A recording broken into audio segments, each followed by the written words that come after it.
RTS Info, Karine Joriot. Alors que les fêtes de fin d'année approchent, les tensions montent autour de la question des stations de ski en période de pandémie de Covid-19. La Fédération internationale des associations nationales d'exploitants de remontées mécaniques voit dans les opérateurs des boucs émissaires et demande au gouvernement un débat objectif. Selon le président de la FIANA, les discussions se font au détriment de tous. C'est en effet la cacophonie en Europe.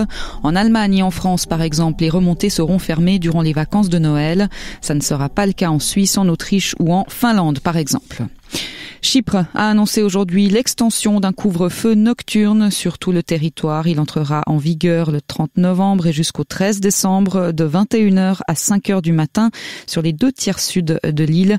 Les restaurants et les bars devront fermer à 19h. Les commerces resteront toutefois ouverts avant les fêtes de fin d'année.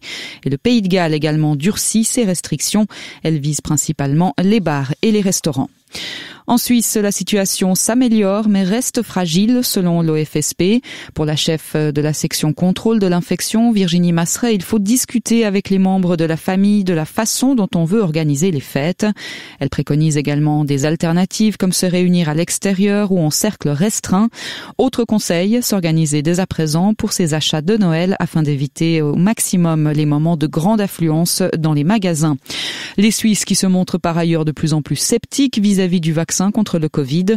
Selon une dernière étude commandée par l'OFSP, il ne serait que 49% à vouloir se faire vacciner, une proportion qui était de 60% au printemps dernier. Le bruit nocturne des avions peut mener à la mort par arrêt cardiaque. C'est ce que révèle une étude de l'Institut suisse TPH. Des cas survenus à proximité de l'aéroport de Zurich entre 2005 et 2015 ont été étudiés. Le résultat est implacable. Le bruit des avions a des effets semblables au stress émotionnel sur la mortalité cardiovasculaire. L'étude révèle que le bruit aigu des avions peut entraîner la mort en l'espace de 2 heures par arrêt cardiaque.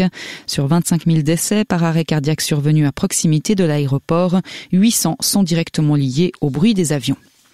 Dans le canton de Vaud, les trains du LEB circuleront tous les quarts d'heure entre Lausanne et Échallens et ce, dès le 14 décembre.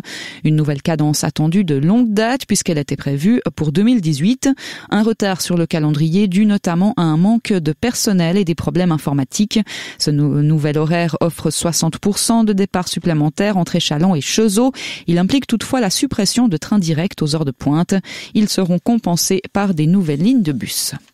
Cette attaque en Iran, un scientifique de haut rang travaillant pour le secteur nucléaire est décédé près de Téhéran après l'attaque de son véhicule par des terroristes armés.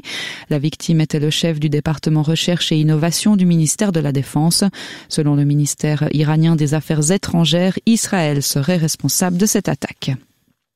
Un mot de football, le Lausanne Sport arrive à la Tuilière en étant le meilleur club roman de Super League. Il recevra Young Boys ce dimanche à huis clos, rencontre prévue à 16h.